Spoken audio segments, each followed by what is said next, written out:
Un jour de printemps de cette année-là, Jésus se tenait debout sur la place du marché de Jérusalem et il parlait à la foule du royaume des cieux. Il accusa les scribes et les pharisiens de tendre des pièges et de dresser des embûches sur le chemin de ceux qui languissent après le royaume, et il les dénonça. Or, parmi la foule se trouvait un groupe d'hommes, partisans des pharisiens et des scribes, qui cherchèrent à faire violence à Jésus, ainsi qu'à nous. Mais il les évita, se détourna d'eux, et se dirigea vers la porte nord de la cité. Et il nous dit : « Mon heure n'est pas encore venue. Nombreuses sont les paroles que j'ai encore à vous dire, et nombreux sont les actes que j'aurai encore à accomplir avant de me livrer au monde. »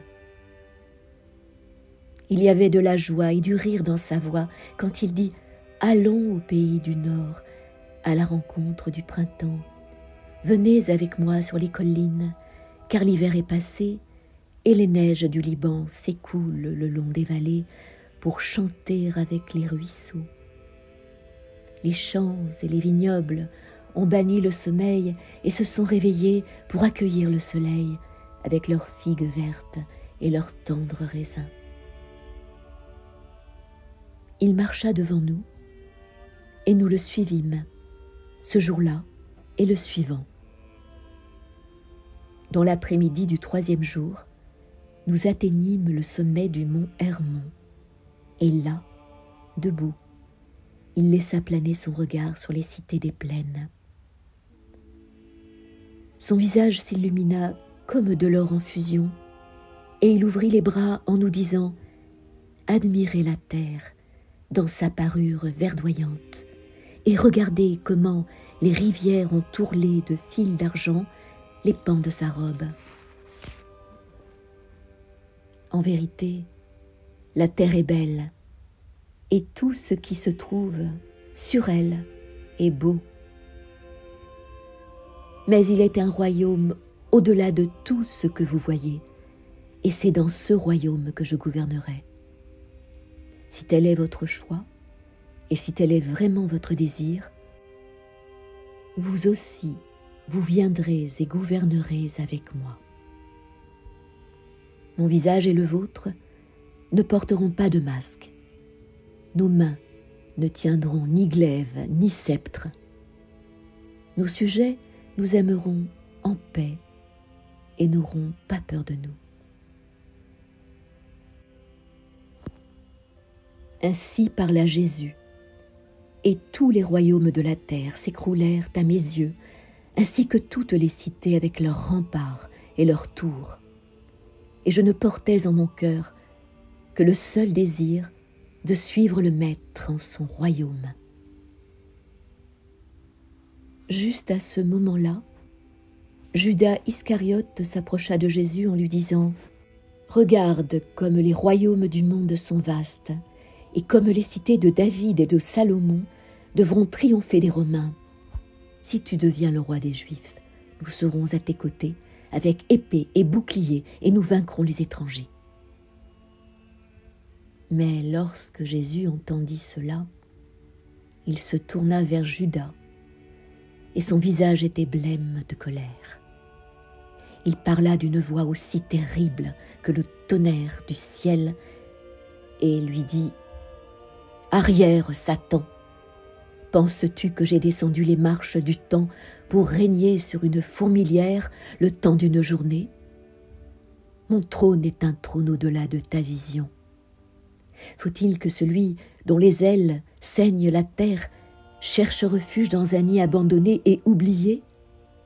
Les vivants doivent-ils être honorés et exaltés par ceux qui sont vêtus de linceul ?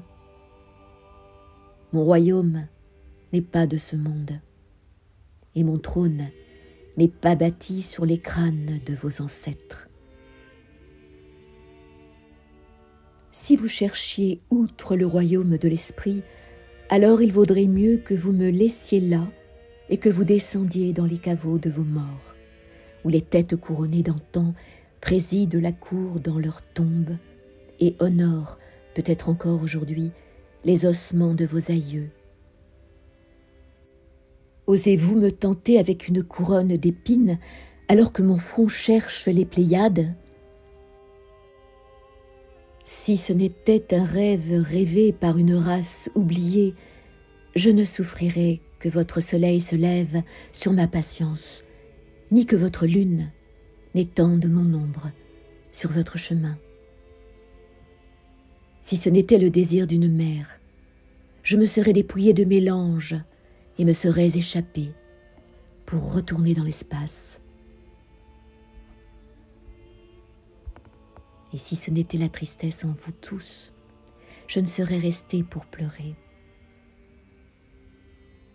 Qui es-tu? Et qu'es-tu, Judas Iscariote? Et pourquoi me tentes-tu? M'as-tu en vérité pesé dans ta balance? Et as-tu trouvé que je suis homme à mener des légions de pygmées et à diriger des chars d'êtres difformes contre un ennemi qui ne campe que dans ta haine et n'avance nulle part ailleurs que dans ta crainte? Trop nombreux sont les vers qui grouillent autour de mes pieds, et je n'engagerai point de bataille contre eux. Je suis las de la bouffonnerie, et las de compatir avec les flatteurs qui me prennent pour un lâche parce que je refuse de me déplacer entre leurs murs et tours fortifiés. Il est regrettable que je doive absolument éprouver de la pitié jusqu'à la fin des temps. Puissais-je détourner mes pas vers un monde plus grand dans lequel vivent des hommes plus grands? Mais comment le ferais-je? Votre prêtre et votre empereur veulent mon sang. Ils auront satisfaction avant que je ne parte d'ici. Je refuse de changer le cours de la loi. Et je refuse de gouverner la folie. Que l'ignorance se reproduise jusqu'à ce qu'elle se lasse de sa propre descendance. Que les aveugles conduisent les aveugles jusqu'à ce qu'ils tombent dans les abîmes, et que les morts enterrent les morts jusqu'à ce que la terre s'étouffe de ses propres fruits amers. Mon royaume n'est pas de ce monde. Mon royaume se trouve là où 2 ou 3 d'entre vous se rencontreront dans l'amour et en admiration devant la beauté de la vie, ainsi que dans la gaieté et en souvenir de moi. Soudain, il se retourna vers Judas et dit : « Arrière, homme, tes royaumes ne feront jamais partie de mon royaume. » Ce fut alors le crépuscule. Il se tourna vers nous et dit : « Descendons, la nuit tombe sur nous.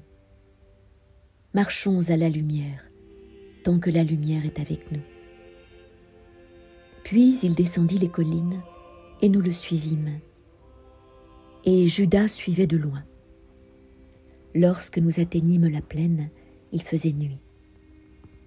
Thomas, le fils de Diophanès, lui dit : « Maître, il fait sombre à présent, et nous ne voyons plus la route. Si telle est ta volonté, conduis-nous jusqu'aux lumières de ce village là-bas, où nous pourrons trouver pain et refuge. » Jésus lui répondit : « Je vous ai conduit vers les hauteurs, alors que vous aviez faim, et je vous ai fait descendre jusqu'aux plaines avec une faim plus grande encore. Mais je ne puis rester avec vous cette nuit, je voudrais être seul. » Puis Simon-Pierre s'avança et dit : « Maître, ne nous laisse pas marcher seuls dans l'obscurité. Souffre que nous puissions rester avec toi, même ici, sur ce chemin écarté. La nuit et les ombres de la nuit ne persisteront pas, et le matin ne tardera pas à venir à notre rencontre, si seulement tu restes avec nous. » Et Jésus de répondre, « Cette nuit, les renards regagneront leur tanière, et les oiseaux du ciel leur nid. Mais le Fils de l'homme n'a point d'endroit sur terre où reposer la tête. Et en vérité, je voudrais être seul à présent. Si vous désirez me revoir, vous me retrouverez près du lac où je vous ai trouvé. » Puis nous nous éloignâmes de lui, le cœur gros, car ce n'était pas dans notre volonté de le quitter. Maintes fois nous nous arrêtâmes et nous retournâmes dans sa direction et nous le vîmes dans une solitaire majesté se diriger vers l'ouest.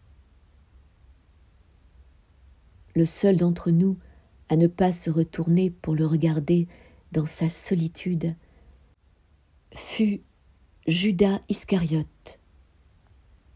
Et depuis ce jour-là, Judas devint maussade et distant, et il me semblait percevoir du danger au fond de ses yeux.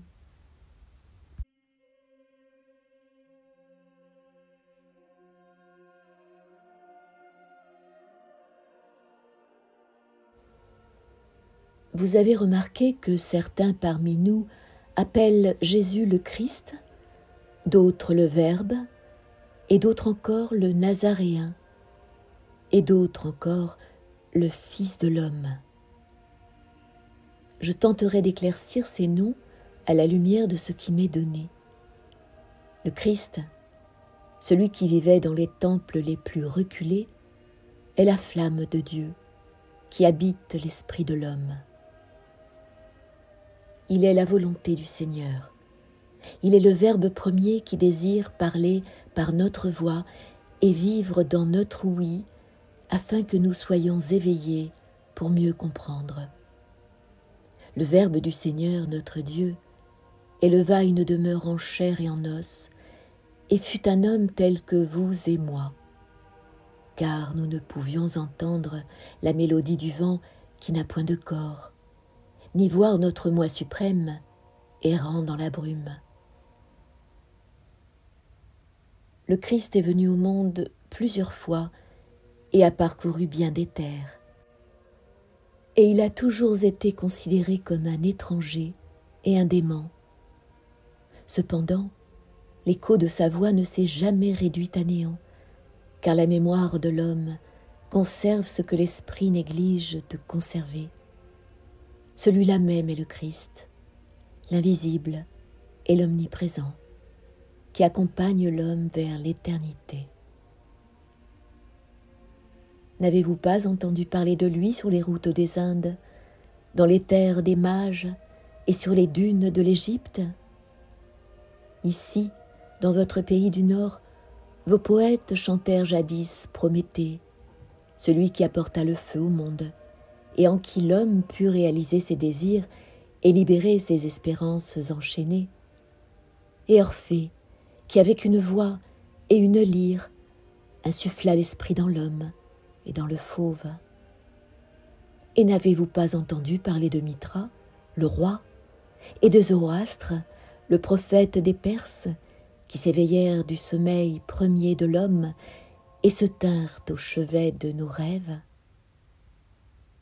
Nous-mêmes, nous devenons un être oint quand nous nous trouvons dans le temple invisible, une fois tous les 1000 ans. Alors surgit un incarné, et à son arrivée, notre silence devient mélodie. Et cependant, nous ne prêtons pas toujours l'oreille pour mieux écouter, ni n'ouvrons l'œil pour mieux voir. Jésus le Nazaréen naquit et fut élevé comme nous. Sa mère et son père étaient comme nos pères et nos mères. Il était un homme. Mais le Christ le Verbe qui était au commencement, l'Esprit qui veut que nous vivions notre vie en sa plénitude, se joignait à Jésus et resta avec lui. L'Esprit était la main agile du Seigneur et Jésus était la harpe.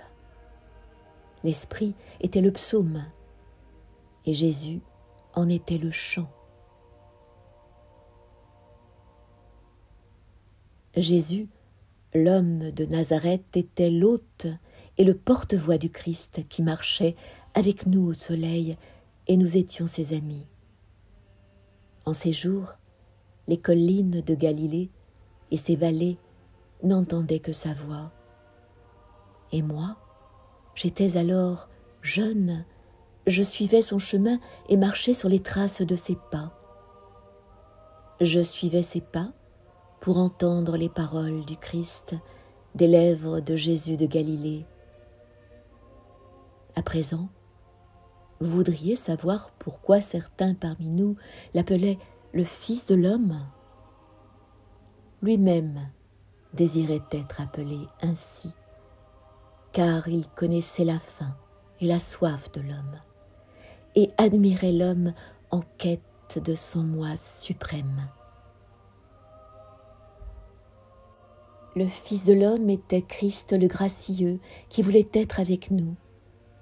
Il était Jésus le Nazaréen qui voulait mener tous ses frères à loin, ou même au Verbe qui était avec Dieu depuis le commencement. Dans mon cœur habite Jésus de Galilée, l'homme supérieur à tous les hommes, le poète qui nous versifie tous en poèmes, l'esprit qui frappe à notre porte et nous invite à nous réveiller, à nous lever et à marcher, dévoilés et ailés pour aller à la rencontre de la vérité.